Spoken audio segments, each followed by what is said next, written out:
All right. Thank you for joining us this week or today. Again, welcome to Sister Reach Monthly Social Justice Preacher Series. I'm Elise Salisbury, Deputy Director at Sister Reach. Sister Reach is a grassroots 501c3 nonprofit organization. We're founded by our very own Cherie Scott in 2011 in Memphis, Tennessee. Sister Reach supports the reproductive autonomy of women and teens of color, poor and rural women, LGBTQ folks, and our families through the framework of reproductive justice. Sister Reach's mission is to empower our base to lead healthy lives, raise healthy families, and live in healthy and sustainable communities. This is achieved through working by a four-pronged strategy: education, policy and advocacy, cultural shifts, and harm reduction locally, nationally, and internationally. This month, we have with us Reverend Courtney Pace, PhD, who is a Prathia Hall Scholar in Residence of Social Justice History for Equity for Women in the Church. She has a PhD in Religion from Baylor University, a Master's of Divinity in Theology from George W. Truett Theological Seminary, and an Honors Bachelor's of Science in Computer Science Engineering with minors in Mathematics and Psychology. And these come from the University of Texas at Arlington. She researches social justice movements in American religion, particularly race and gender. She is the author of Freedom Faith, the Womanist Vision of Prathia Hall, and numerous peer-reviewed articles, book chapters, book reviews, and encyclopedia articles. She is an ordained Baptist minister and the proud mother of Stanley and Saren. She is also the creator of the Stoll Sisters podcast, which features women preachers of all Christian traditions. So again, help me welcome our preacher of the month for our Social Justice Preacher Series. What is this? June edition, Reverend Courtney Pace. Thank you, Elise, for that wonderful introduction. I'm thrilled to be with you all this month. I want to talk to you about Prathia Hall. That's the person on whom I basically spent the second half of my life doing research, and I'm excited to share with you some of the things I've learned about her and how that can empower our ministries in reproductive justice. I'm going to start by telling you a bit about her story, and then I want to get into what she says about freedom faith and how that can empower us today. Raised in North Philadelphia, Prathia Hall assisted her father, Reverend Berkeley Hall, in the work of his church, Mount Sharon Baptist Church. Having attended predominantly white schools, Hall's first experience with Jim Crow segregation at age 5 when traveling south to visit her grandmother nourished her commitment to racial justice. She was involved with Fellowship House, a Philadelphia social justice organization for youth and college students, where she studied the philosophy of nonviolence, participated in sit-in demonstrations along the North Shore, and had her first exposure to SNCC, the Student Nonviolent Coordinating Committee. In 1962, Hall told her mother, Ruby, that she wanted to join SNCC's work in the South. SNCC field secretaries canvassed door to door to talk with locals about registering to vote, building trust, and acknowledging the associated physical, social, and economic consequences. Since whites controlled most Black people's employment, housing, utilities infrastructure, registering to vote could mean losing your job, property, home, or even your life. Hall was key in preparing SNCC volunteers to adapt to the psychological realities of working in that overlay of terror and violence in the rural South, living with the reality that at any moment and at any time, someone could come and kill you. Hall said if a car was heard too late at night, everybody just froze because we didn't know whether that was friend or foe. Hall taught SNCC workers to manage their fear. She said, we lived with the fear. We came to understand it, and then our job was to work with it and to help people not to be afraid, to learn how to keep fear from paralyzing you and to take necessary action in spite of fear. And that was a slow process. During those hours, days, and weeks locked in infested jail cells, SNCC workers would sing freedom songs as a practical tool for survival. I wanted to tell you all about this because I think so much of Cherie Scott's musical career and how it sustains her work in reproductive justice And that reminded me of Praphia. I wanted to share that. Hall explained, when fear was so real and so powerful, we could taste it. We would sing those songs. When jailers demanded silence, civil rights workers knew their message was getting across. We knew we were being heard, and we would just sing louder and longer. Hall often spoke of the power of the music of the movement as a lifeline, a source, a well from which we could draw courage and strength in the face of imminent danger. With these forces of death and their guns loaded and sometimes drawn, surrounding you and taking down your name or license plate number, to be able then to sing, she said, it's almost like you're gulping for breath in the face of fear.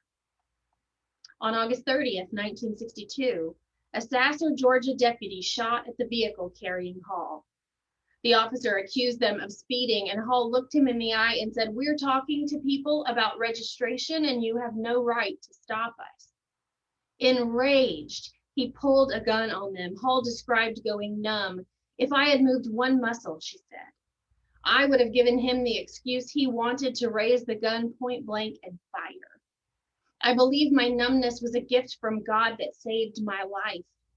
In that particular incident, I wasn't operating out of fear. I wasn't operating. I was just there. By the grace of God, I was glad to stand in that vermin-infested hole because I was alive." After emptying his gun, Short arrested them and held them at the Sasser jail. Not a week later, the home where Hall was staying was shot by night riders who caused injury to Hall and 2 others. The SNCC team stayed on the floor with the lights out for almost an hour after the shots, afraid they might come back. Not trusting the police or the FBI or the Georgia Bureau of Investigation, they called a reporter. In talking with New York Times reporter Claude Sitton about what happened, Hall knew such danger was a constant possibility.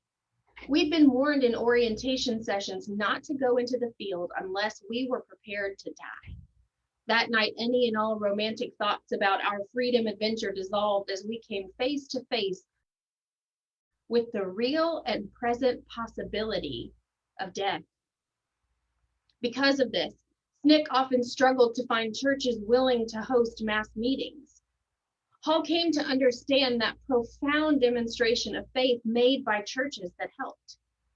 In the summer of 1962, 4 Black churches in Terrell and Lee counties, all associated with the movement in some way, were burned by white supremacists.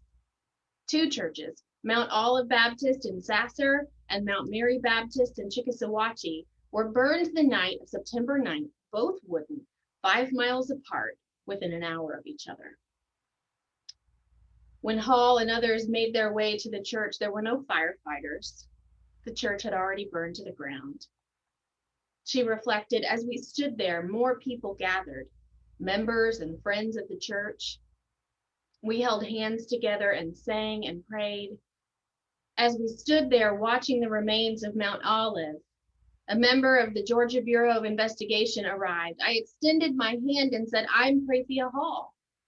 He looked at me and said, "Don't you know better than to stick your hand out there like that and speak to me?"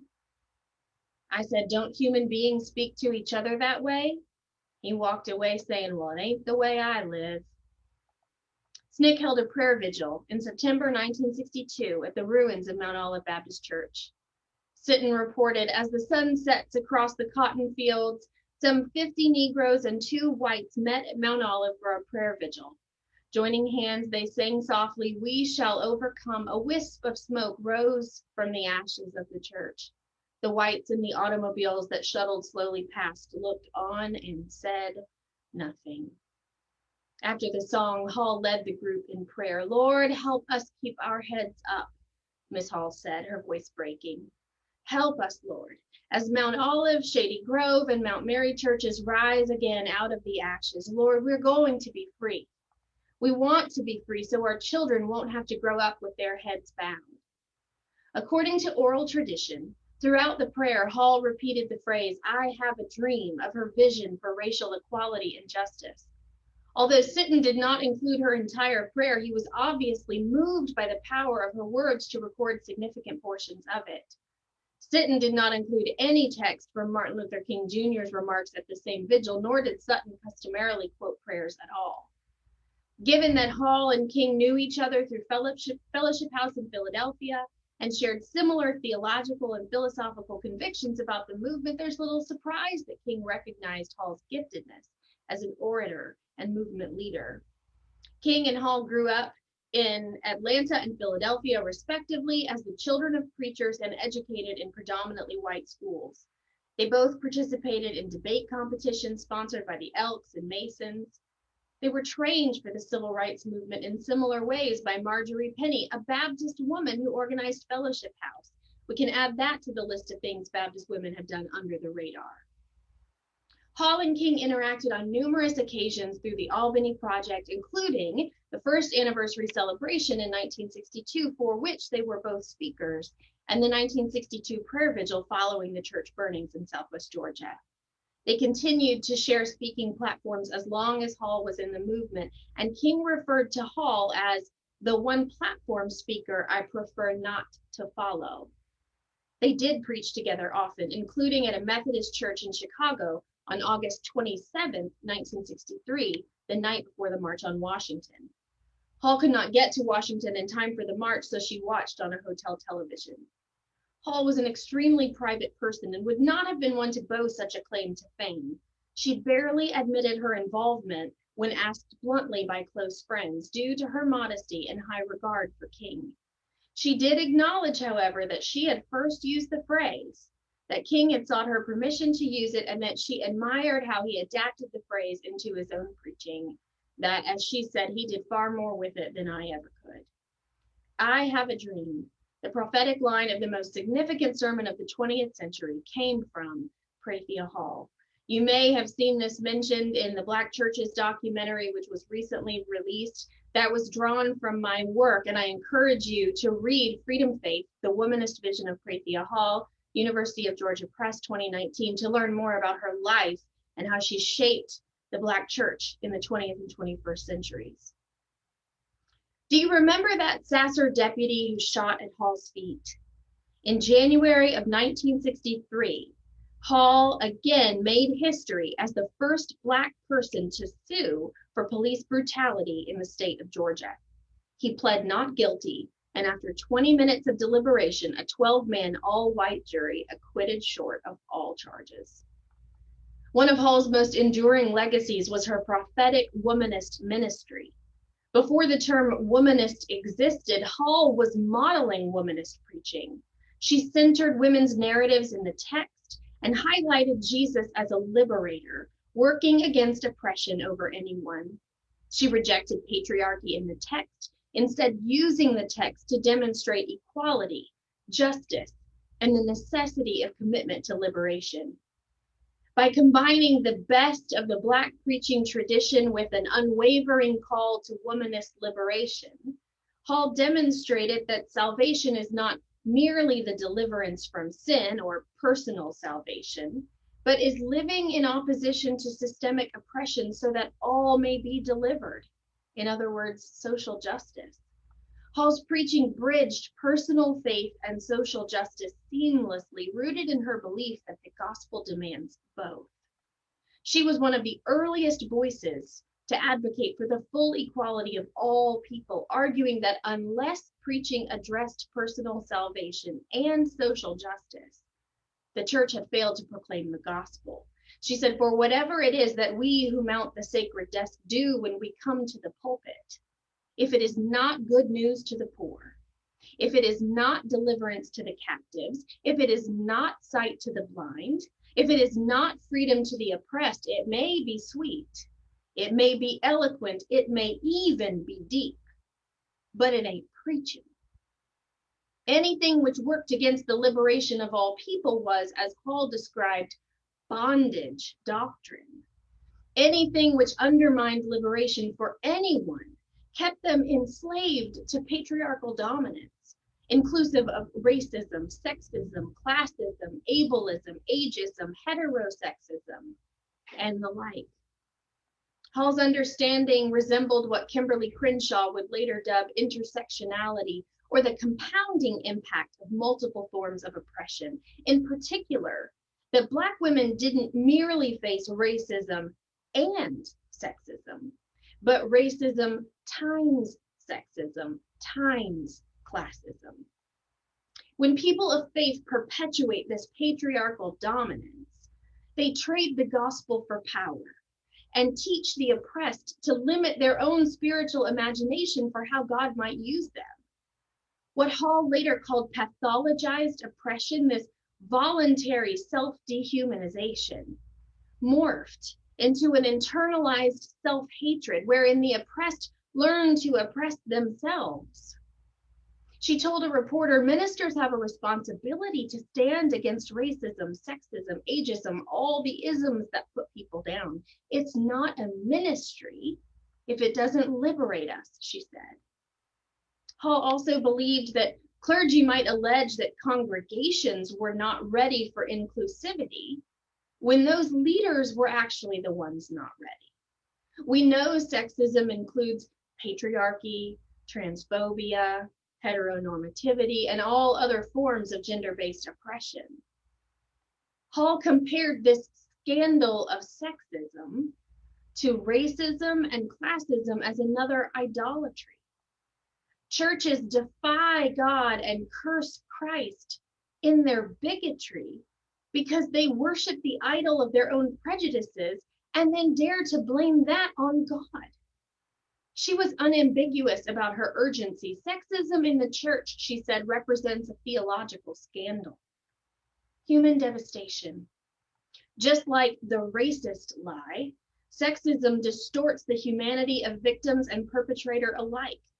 Hall claimed the most bodacious lie that this demon tells is the lie that it tells on God. For you see, we lift this reasoning to the level of a theology and claim that God said it, that God ordained it. And I feel tonight God's fist in my back saying, preacher, I'm tired of folk lying on me.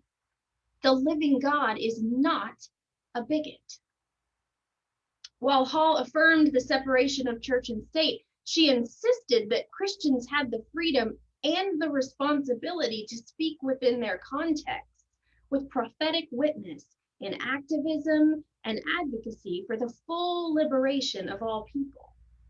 Recognizing systemic oppression which inhibited people's freedom necessitated prophetic proclamation, not as a violation of the separation of church and state, but as practice of Christ-like advocacy for freedom and justice.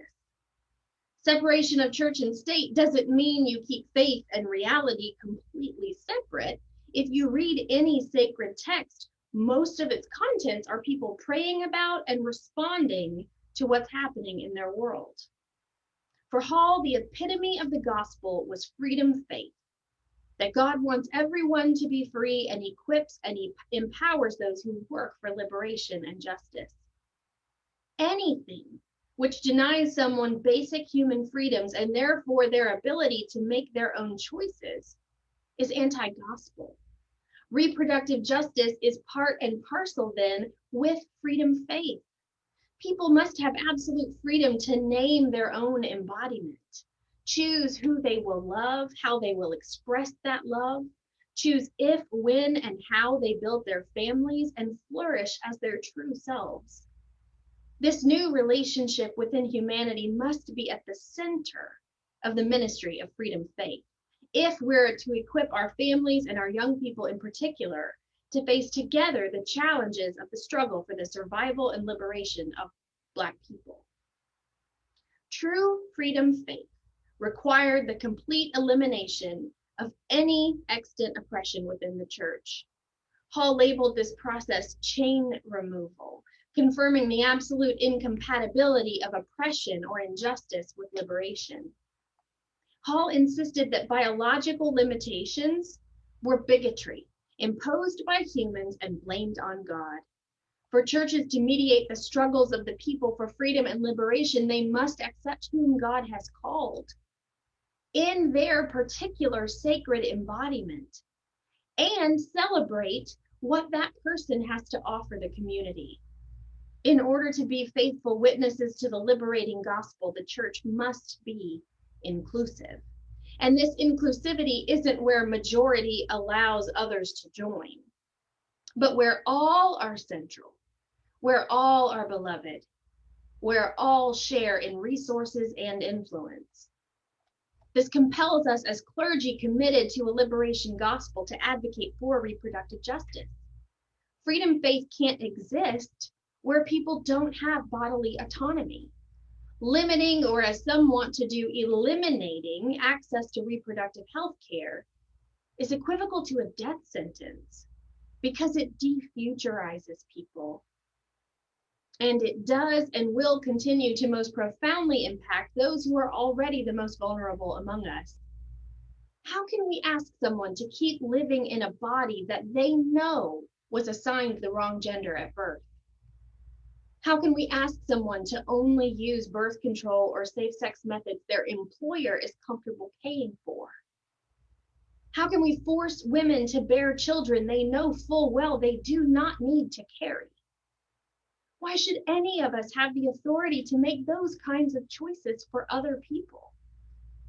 Here's where I've taken some steps beyond Hall, but I believe I'm still in line with her freedom faith. Remember, Hall spoke from a Baptist foundation. This spring, I taught the inaugural Baptist History and Polity course for SMU Perkins Baptist House of Studies. I've been simmering on something for a while, and I'm ready to share my hot take on Baptist identity around which I built my course. Baptists believe that everyone should have unmediated access to God. We can talk all day about polity and hermeneutics, but it all comes down to that core belief that only uncoerced faith can be authentic. So the same thing that makes us Baptist, advocacy for individuals' freedom for unmediated relationship with God, should also make us anti-racist, anti-sexist, anti-heteronormative, in other words, reproductive justice advocates. When we participate in cultural oppressions which place one race or one notion of gender as mediators of God over others, we have lost our sacred integrity. Just as Thomas Helwys recognized that his freedom to be Baptist was as fragile as another's freedom to be Muslim or Jewish, so our freedom to be Baptist is as fragile as that of Black Lives to Matter. So our freedom to be Baptist is as fragile as that of Love to Win. So our freedom to be Baptist is as fragile as affordable access to reproductive health care. Baptist heritage is public advocacy. Black church heritage is public advocacy. And the same could be said for Protestantism in general, and progressive Catholicism, and Reformed Judaism, and progressive Islam, and the like. In advocating for freedom to worship, we had to advocate for the right to think, the right to organize, the right to speak. We recognize that commonality between every single struggle for freedom and our own, and we committed ourselves to advocating for total liberty for all people. These are not political issues at their core. They are moral issues being argued in the political sphere. Hall's freedom faith is a profound declaration upon which we can reaffirm our commitment to reproductive justice as a foundation of our faith. God meant all people to be free. I'm going to say that again. God meant all people to be free. And God empowers those who work for liberation. In other words, God meant all people to have bodily autonomy. And God empowers those who work for reproductive justice. We know that this is dangerous work. When I told you about the reality of civil rights organizing in the South, many of you didn't need me to say that because you already know full well. Many of us risk our safety every single day. We've learned to park with our plates hidden, to live in unmarked homes. Some of us have personal security. We know that this is dangerous work.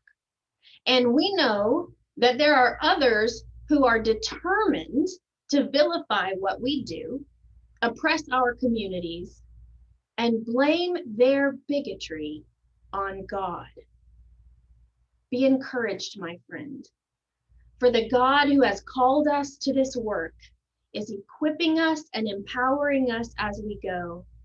May the God of Margaret Sanger, the God of Marsha P. Johnson, and the God of Loretta Ross guide you and keep you, dear ones, as you continue the sacred work of reproductive justice. Amen. I look forward to a rich conversation around these ideas.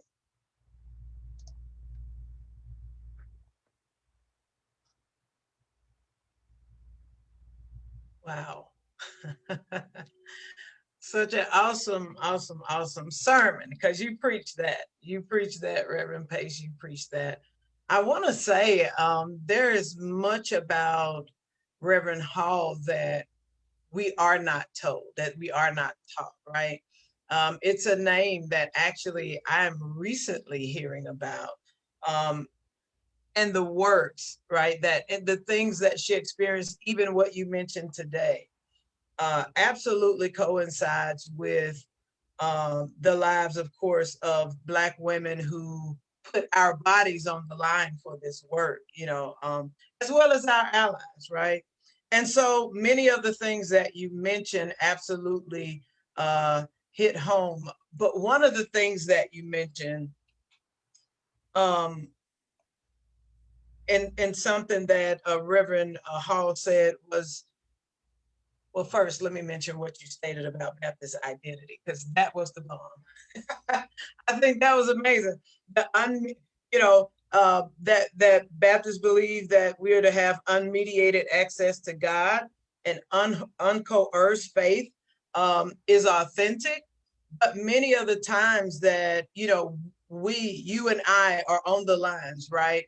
Attempting to teach the gospel in the way that we do, in a way that shows reproductive justice, right? That ensures we're attempting to do the same work that even Reverend Hall was doing in her day. But the pushback, right, that we get, even as ministers, as preachers, and as theologians who also push back, we get that in the context of those who believe that they are to be the individuals who stop, right? Who cease, who prevent everybody from having freedom. So my question is, in the pushback, right? What can you say to those? I know you said a lot regarding Reverend Hall's theology, right? But what can you say to those who are pushing back? There's a voice, right, in the back of their heads, that knows, right? There's a spirit, right? There's a spirit that knows that freedom is for everybody. So what can you say to those who are in the midst of being the ones who push back because of denomination, right? Or doctrine, but not necessarily because of truth? Like, what can you say to them to set those folks If only one statement could do it. I think like so many humans before us, we have confused the trappings of our culture for the text itself. Nowhere in the text is abortion prohibited. Nowhere in the text are homosexual relationships prohibited. That's simply not there. We have projected it onto the text and then enforced it as if that's what the text has always said. So much of particularly Southern culture is around preserving white, nuclear, Protestant evangelical households.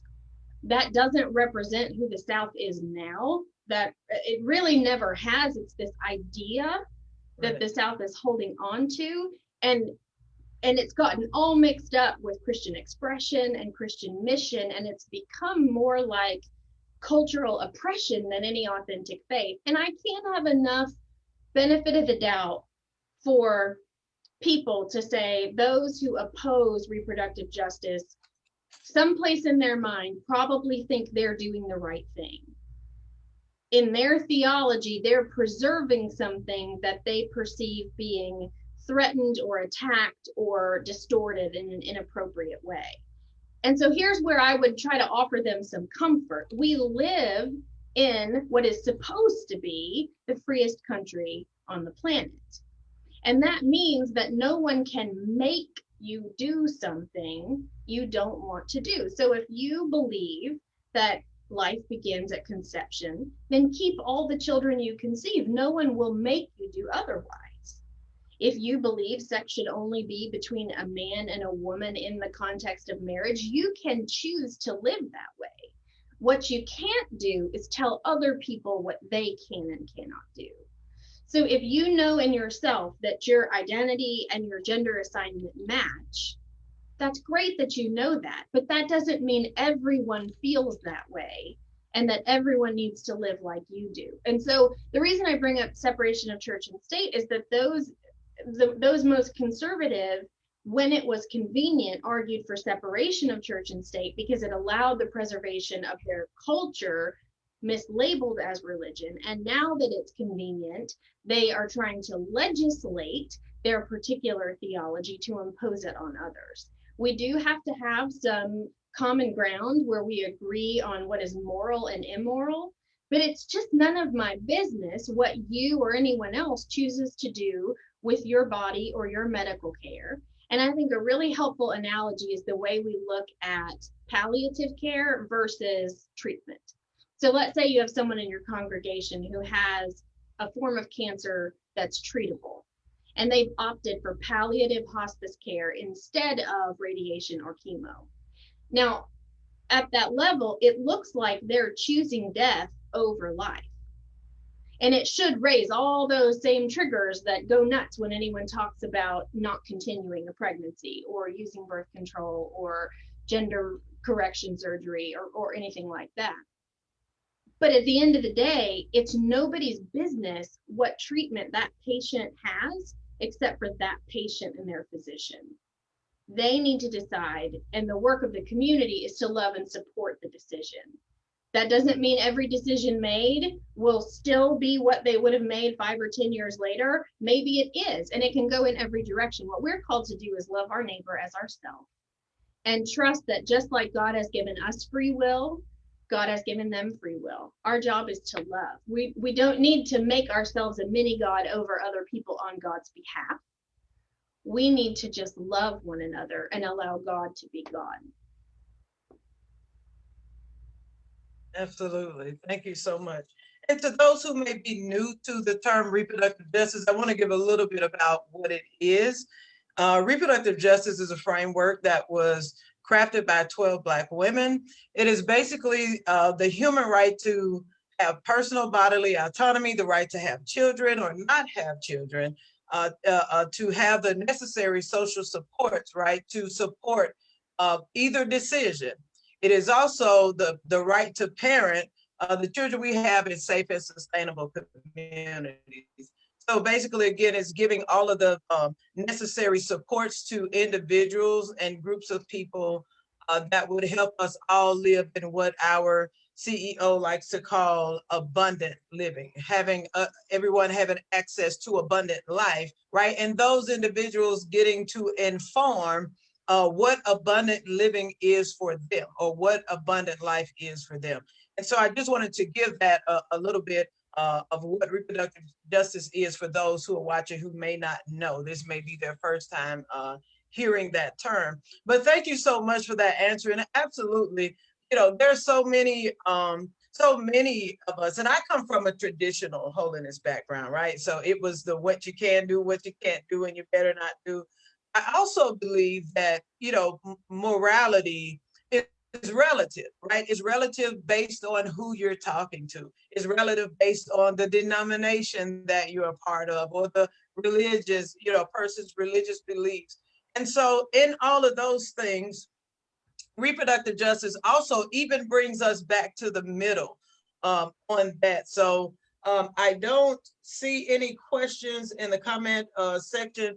And so for those who have questions for you about Reverend Hall, how can they reach you? How can they contact you? And also, please absolutely give the source or the resource for the book that you have about Reverend Hall. Absolutely. I think that coming back to that, I'm going to say one quick thing before I answer your question. Coming back to that separation of church and state, Okay. you were absolutely right. Within reproductive justice, we have different ideas of life, and that can be everything from like literal life to quality of life, that flourishing that you described. Yes. And so part of how we honor our communities is to acknowledge that we have different understandings of what those things are. And in any one group trying to enforce their understanding over someone else becomes oppressive. The point is to make laws that protect people and allow individuals to make choices for themselves according to their systems of understanding and support, and the other things that you've said.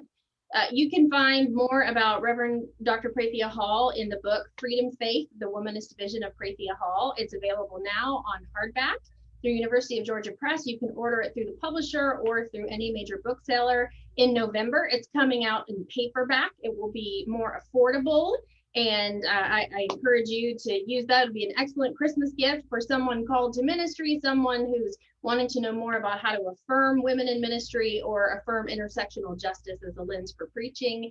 I'm also in the process of finalizing an anthology of Hall's sermons and essays so that other scholars and parishioners can read her sermons for themselves. It's coming out next year, also with University of Georgia Press. You can reach me on Facebook or Twitter. My name is Courtney Pace. If you want to search for me, you'll find me. The book cover is my image for both of those. Or you can reach me at Lone Star Lion, LONESTARLYON @gmail.com. Awesome, awesome, awesome. Thank you. Do you have any last thoughts that you like to leave with those who have joined us? Karen Ellington says, very good. Thank you for this presentation. Just a little bit of encouragement. I thank you. I'm going to read your book about Reverend Hall, Dr. Hall, because so much of what you've mentioned, with our lives being on the line and the different things that she experienced, even with the police officer, and her being bold enough to sue, right? And even though she didn't win the case because it wasn't a community of her peers, right? Which is what we know a jury is supposed to represent. But the boldness, right, that it took for her to, in her time, to step out and to preach a different gospel, right, than what was the norm, to fight against the things and the walls that had been built up, the barriers that had been constructed, for women to only be able to go so far. It is through the lives of your Dr. Halls, right, that many of us stand on their shoulders and we're able to do this work, even now. And so just hearing about her life, just, hearing about a little bit about the little bit I've heard you in this series talk about her life is very encouraging. Again, we stand on the shoulders of Dr. Halls, and thank you so much again for your message, for your sermon, because you preached it. You preached that. There was so much substance. I almost just didn't even know where to start from with the questions. Because when you in her day, right? We know of different, Black women who stood and advocated, right, for certain things, whether it was civil rights or human rights or whatever the specific topic was.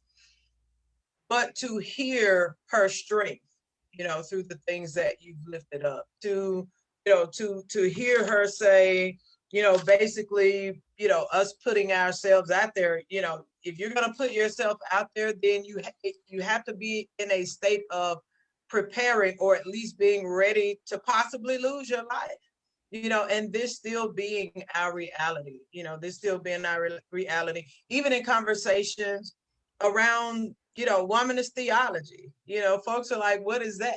Do women get to create this thing outside of what the Bible says, And so her being bold and doing that, in her time is pretty amazing. And thank you so much again Are there any last words you would like to leave us with? I'm just grateful so much for the work of Cherie Scott and Sister Reach for our community. Thank you for how you raise awareness and funds to provide services to valuable members of our community who are so easily and so wrongly discounted. Thank you for that work. Awesome, awesome. Definitely got to have you back on. I have to let this sermon marinate, but definitely got to have you back on to continue this conversation more in depth, right, about the work of Dr. Hall. So again, thank you for your time. We at Sister Reach absolutely appreciate your time, your scholarship, your presence here, the sermon that you delivered. Until next time, those who are in attendance, who are viewing, thank you for your support of Sister Reach. Thank you for those who have shared the flyer and those who have come into the room. Thank you for your support of Reverend Pace, Dr. Pace. We thank you so much for the work and the study and the scholarship you've done around Dr. Hall. We will absolutely be supporting it and you. Thank you so much. Again, everybody, hope that you have a great day. Have a great weekend. Until next time, we'll see you then.